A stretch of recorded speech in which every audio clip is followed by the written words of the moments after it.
cidade. Dentro da... como que é isso do Banco da Jodé? Tá disponível onde? Tá. Vocês não vão lá no Antônio, então? A gente pode passar aqui, né? Ah, tá. Vamos lá. Aqui do lado. Bom, vocês já fizeram. Bom dia a todos. Meu nome é Sônia. Eu sou responsável pela a determinação de coordenadas desses marcos que vocês visitaram. Um marco, um exemplo de um exemplar, fisicamente um marco aqui dentro da nossa unidade do IBGE.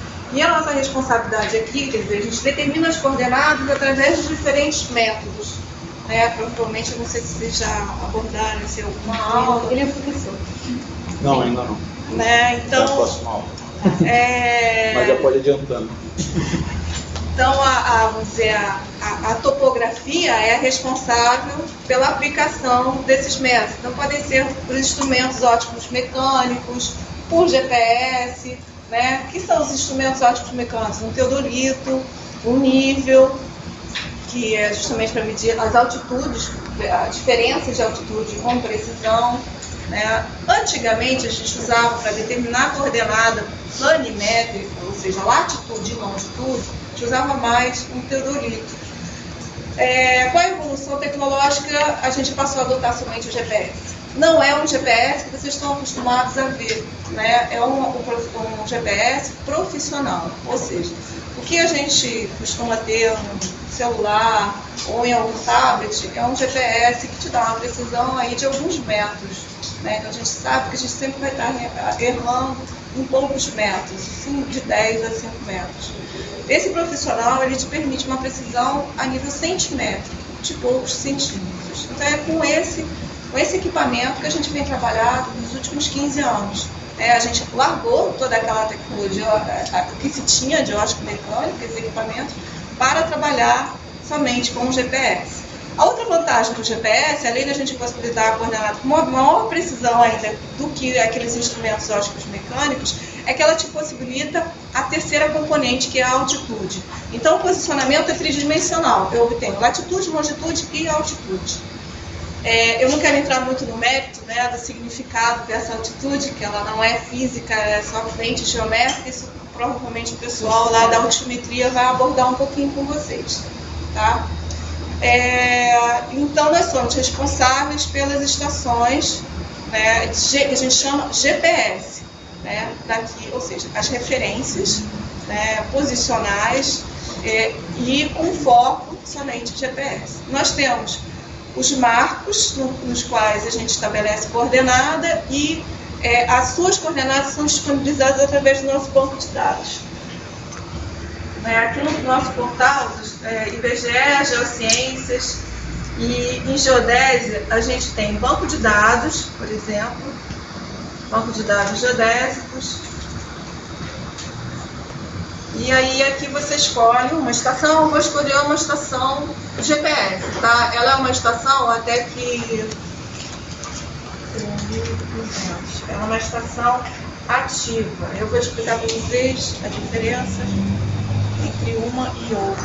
Tem várias formas de busca, tá? Eu só estou fazendo uma porque eu já sei o código dela. Então, por exemplo, essa é uma estação, ela tem um código 91.200, ela está em Brasília, até na reserva ecológica do Equador, do Roncador, que é uma unidade nossa.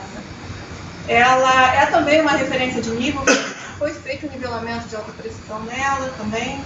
E aí eu tenho as coordenadas em SAR 69, coordenadas em Sirius, que é o referencial geodésico, Isso eles também ainda não chegaram. Já. Então, hoje a gente orienta os usuários que trabalham somente em Sirius pela compatibilidade com o sistema de posicionamento fornecido pelo próprio WGS, que é o sistema do GPS, ou seja, é compatível com o GPS. Onde está bonito?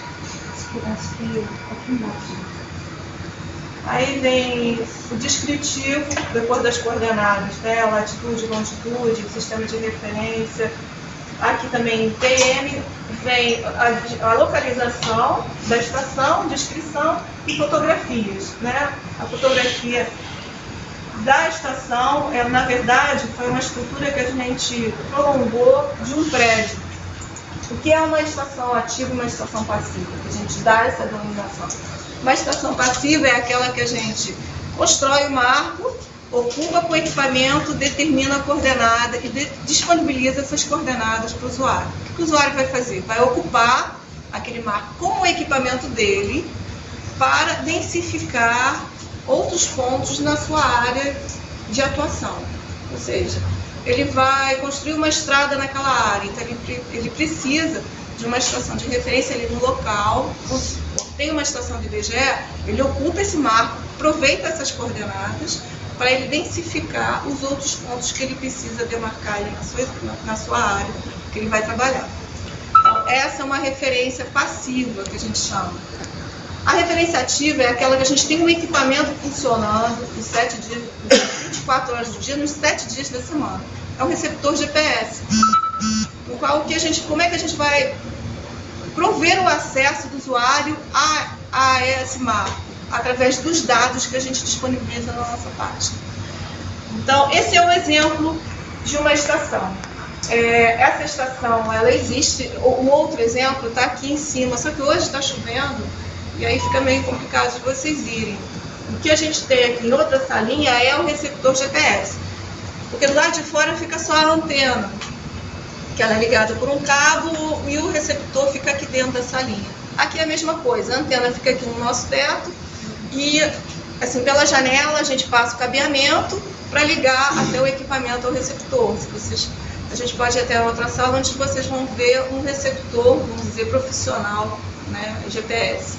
Na verdade, aí eu vou entrar em outro mérito, eu não sei se vale a pena, quer dizer, hoje em dia os equipamentos profissionais para posicionamento e navegação, eles já trabalham com o sistema russo também, né, que é o sistema GLONASS. Então, o que a gente chama hoje em dia da união desses dois com GNSS, Global Navigation Satellite System.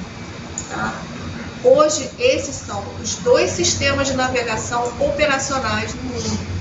Tá? Existem iniciativas de outros países e de outras regiões do globo, como por exemplo da Europa, que é o sistema Galileu. Ele ainda está em fase de desenvolvimento, ainda estão lançando os satélites, tá? Para que ele um dia ainda seja incorporado ao GLONASS, ao sistema russo e ao sistema americano. Né? Na verdade, esses sistemas foram todos desenvolvidos para fins estratégicos de guerra. Né, e que ao longo dos anos, com o fim da Guerra Fria e outras coisas, eles foram disponibilizados para a comunidade, para a sociedade civil do mundo todo. Né? Então, navegação. Então, posicionamento e navegação para esses dois serviços. Bom,